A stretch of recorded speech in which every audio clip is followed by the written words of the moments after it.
Today I'm going to show you how to create weekly team reports in Zapier. I'm already signed in and I've got a Google Sheet pulled up with this week's data. So from the dashboard, click Create in the upper left corner and select Zaps. The Zap editor opens with a blank canvas. First thing you need is the schedule. Click the trigger step. Search for Schedule by Zapier, select it and choose every week as the trigger event. Click Continue. Now pick the day. I'm setting this to Monday. And for time, 9 a.m. works well. The team gets it first thing. Down at the bottom, confirm your time zone. I always check this twice. I once had a report fire at 3 a.m. Pacific because I left it on UTC, so change yours.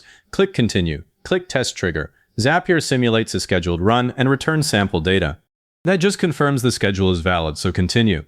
Now add the Google Sheets action. Click the plus button below the trigger, search for Google Sheets, select it. For the action event, choose Lookup Spreadsheet Rows. This is exactly what you want because you need to filter to the current week's rows right inside the step. Click Continue. Pick your connected Google account, then choose the spreadsheet and the worksheet. Onto the Lookup column. I've set up a column in my sheet called Report Week. I use a simple formula in Sheets that stamps current week into that field for any row belonging to this week. So as the Lookup column, I pick Report Week. For the lookup value, I type current week directly as text.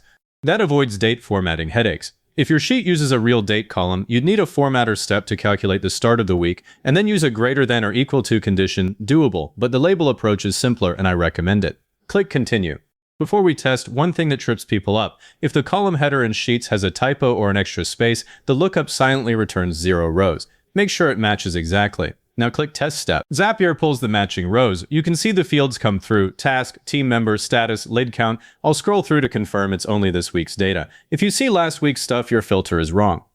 Next, add Gmail. Click the plus button, search for Gmail, choose Send Email, connect your account. For the To field, I'm going to use my own email first. I always send the first few reports to myself so I can verify formatting before blasting the whole team. Subject, Weekly Team Report. In the body, I'll type a quick heading like Team Weekly Update, then insert a line break. Then I map the fields I need. I'll grab Task, Team Member, and Status. Now, here's a rough edge. Because the lookup returned multiple rows, Zapier will combine all the values from each field into a comma-separated list. So the email body reads something like Design Mockup, John, Completed, Bug Fix, Jane, In Progress, all mashed together. It's readable for a quick status email, but not pretty. I'll show you a better way after we publish. For now, click Test Step. Zapier sends the email, I open my inbox, and there it is. The data is there, even if the formatting is plain. Before publishing, give the Zap a name.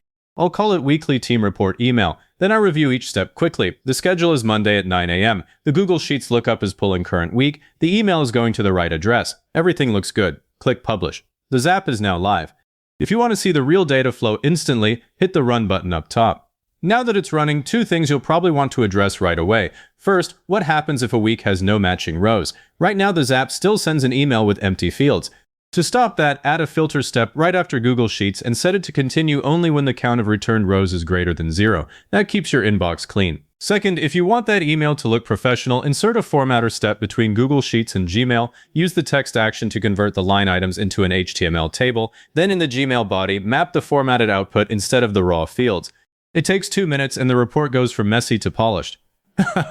If this helped you get your weekly report running, hit like, subscribe, and leave a comment saying it was helpful. Comments push this to other people who need the same thing.